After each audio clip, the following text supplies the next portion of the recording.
புரியல அவங்களுக்கு. They don't understand that. ஒண்ணுமே விளங்கல. So you say, why do you go to church? அவ கேட்டு பாருங்க எதுக்கு கோயிலுக்கு போறீங்கன்னு. From our granddaddy's time we've been going to church. தாத்தா காலத்துல இருந்து நாங்க ஒழுங்கா கோயிலுக்கு போவோம். So we are going to church. ஆகவே கோயிலுக்கு போறோம். That's all they know about church. சபையை குறித்து அவங்களுக்கு தெரிஞ்சதெல்லாம் அவ்வளவுதான்.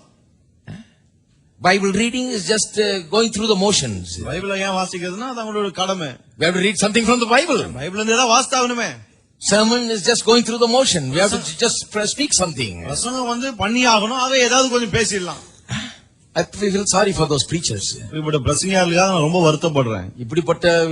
இப்படி நம்புற ஆளுங்க மத்தியில நின்னு பிரசங்கம் பண்றதுங்கிறது வாழ்க்கையில ஒரு பெரிய I wouldn't like to do that. அப்படி எல்லாம் நான் செய்ய விரும்பவே மாட்டேன்.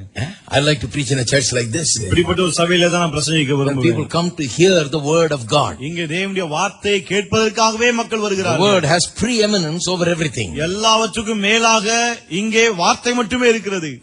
Why the word has preeminence? ஏன் வார்த்தைக்கு அவ்வளவு முன்னுரிமை? A lot of spiritual churches also don't understand. நிறைய ஆவிக்குரிய சபைகளுக்கு அதான் விளங்குறதே இல்ல. A lot of them don't understand. நிறைய பேருக்கு விளங்குறதே இல்ல. That's why I don't go to all the meetings where they call me to preach. ஆகவே தான் நிறைய இடத்துல என்ன கூப்பிட்டாலும் எல்லா இடத்துக்கும் நான் போறது கிடையாது. நம்மள கூப்பிட்டாங்க உட்கார வச்சுக்குவாங்க பத்திரமா. Then they'll say this sister will sing. அவன் சொல்லுவாங்க இந்த சகோதரி இப்போ ஒரு பாடலை பாடுவாங்க. இந்த சகோதரன் ஒரு பாடலை பாடுவாங்க. This group will do a dance. இந்த குரூப் இப்ப வந்து டான்ஸ் ஆடுவாங்க. This they will do this and they will do that. அவங்க இத பண்ணுவாங்க இவங்க இத பண்ணுவாங்க ஏதாவது சொல்லிட்டு இருக்காங்க. I went to one meeting, 3 people prayed for the offerings. ஒரு கூட்டத்துக்கு போனா காணிக்கைக்காக 3 பேர் ஜெபம் பண்ணாங்க. 3 people. 3 பேர்.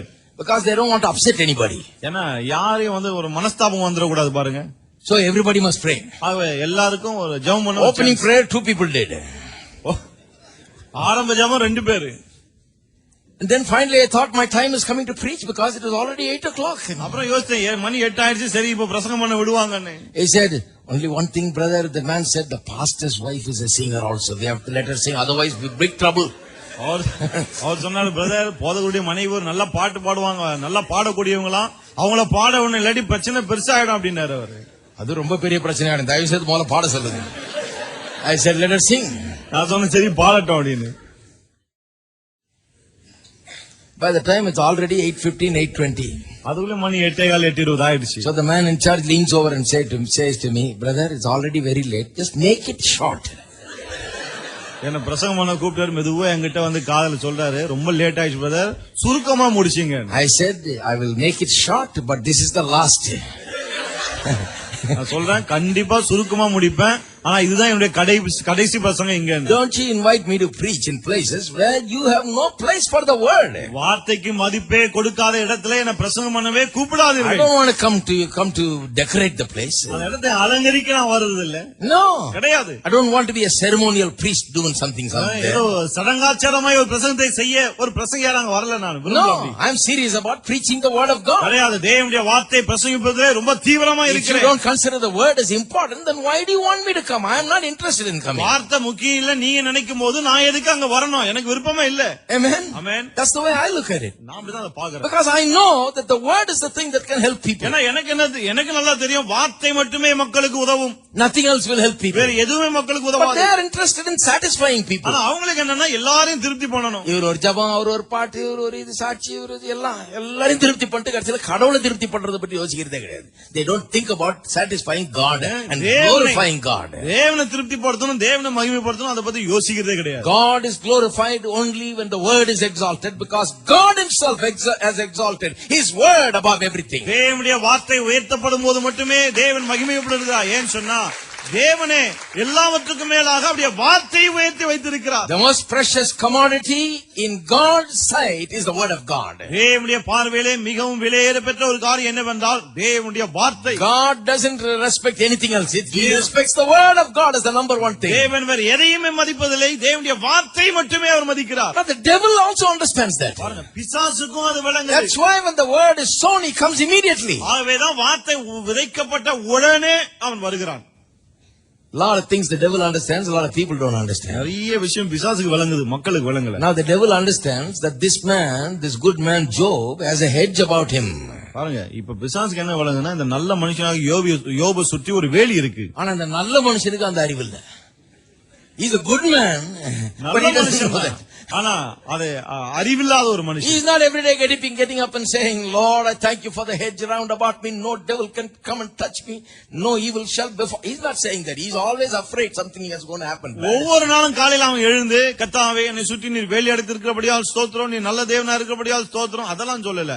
எழுந்த உடனே இன்னைக்கு ஏதாவது எனக்கு நடந்துருமோ அதை தான் பயப்படுறான் அவன். He's offering sacrifices in the morning, sacrifice in the evening, because he thinks the children might have sinned in the morning or in the evening. He doesn't want to leave any gap. He's continually offering sacrifices. காலையில மதியானம் சாயங்காலம் பலி செலுத்திட்டே இருக்கான். ஏன்னா பிள்ளைங்க எப்போவாது ஏதாவது தப்பு பண்ணிட்டு இருப்பாங்களோன்னு ஒரு பயம். Something bad is going to happen. ஏதாவது கெட்டது நடந்துருமோ? How come this man didn't have any knowledge about the hedge that God has put around him? எப்படி தேவன் என்னை சுற்றி வேலி அடித்திருக்கிற அந்த அறிவு கொஞ்சம் கூட அவனுக்கு இல்லாமல் போயிடுச்சுனே தெரியல. Now at that time Job was an ancient man, lived in the ancient times, and we can excuse him because that's all he knew. யோபு வந்து அப்போ பண்டைய காலத்துல வாழ்ந்த ஒரு மனுஷன், ஆகவே அவனுக்கு அந்த அளவுக்கு தெரியலன்னா அவனுக்கு கொஞ்சம் சரின்னு விட்டுடலாம். He had no way of knowing more.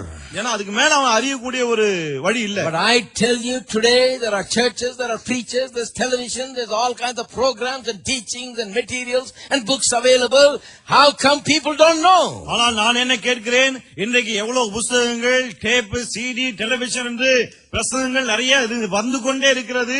இந்த காலத்துல மக்கள் எப்படி அறியாது இருக்கிறார்கள்? I'll tell you, there is no excuse for lack of knowledge. நான் சொல்லுகிறேன், இன்றைக்கு நாம் அறிவில்லாமல் இருப்பதற்கு சாக்கே இருக்க முடியாது. God says it very clearly. People perish not because God is not keeping the promises, not because God has forsaken them. People perish because of lack of knowledge. தேவன் ரொம்ப தெளிவா சொல்லிட்டார். தேவன் அவருடைய வார்த்தையின்படி செய்வதனால அல்ல, தேவன் கைவிட்டதனால அல்ல, அதனால மக்கள் அழிவதில்லை. ஜனங்கள் அறிவில்லாமையினாலே அழிந்து போகிறார்கள். வார்த்தையின்படி செய்ய மறந்ததனால அல்ல, தேவன் செய்யாம விட்டதனால அல்ல, அறிவில்லாமையினால் சங்காரமாகிறார்கள். That's the Bible answer for the problems. அதுதான் பிரச்சனைகளுக்கு என்ன தீர்வு என்பதை, பிரச்சனைகளை குறித்து வேதம் கொடுக்கிற ஒரு பதில். God has made a hedge. தேவன் வந்து ஒரு வேலி போட்டிருக்கிறார். But this man has no knowledge of that hedge. அந்த வேலியை குறித்த அறிவு கொஞ்சம் கூட இவனுக்கு இல்ல.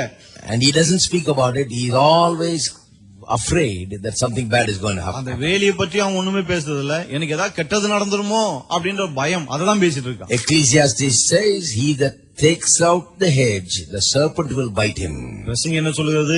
அடைப்பை, வேலியை பிடுங்குகிறவனை பாம்பு கடிக்கும். That means, if you make an opening in the hedge by fear, by anything, if you leave an open door, the serpent, the devil comes in and he does his work. என்ன அர்த்தம்?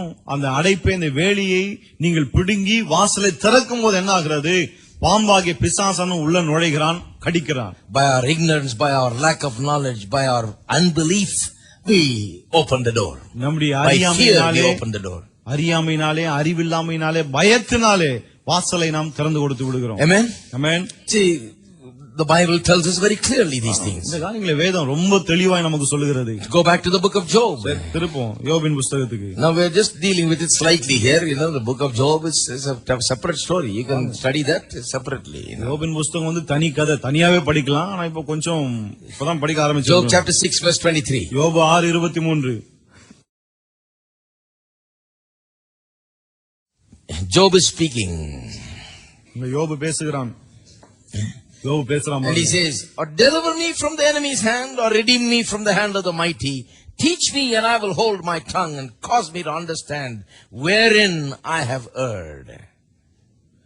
அல்லது சத்துருவின் கைக்கு என்னை தப்புவீங்கள், பலவானின் கைக்கு என்னை நீங்களாக்கி மீட்டு விடுங்கள் என்றும் நான் சொன்னதுண்டோ? எனக்கு உபதேசம் பண்ணுங்கள், நான் மௌனமாயிருப்பேன். நான் எதிலே தவறினேனோ அதை எனக்கு தெரியப்படுத்துங்கள். There he's slightly hitting at the right problem. அது எங்க பிரச்சனை அந்த இடத்துக்கு வரான் பாருங்க, ஓரளவு வரான். லேசா அந்த டைரக்ஷனுக்கு வராரு இப்போதான். He says, tell me where I have heard. கேக்குறான், நான் எங்க தவறுனேன் அதை சொல்லுங்க எனக்குன்றான். Teach me, I will hold my tongue. I'm saying a lot of things that are not right. I need to hold my tongue because I'm speaking ahead of my knowledge. Speaking without knowledge, I need to hold my tongue. Teach me, tell me where I've gone wrong, he says. என்ன சொல்லுகிறான்?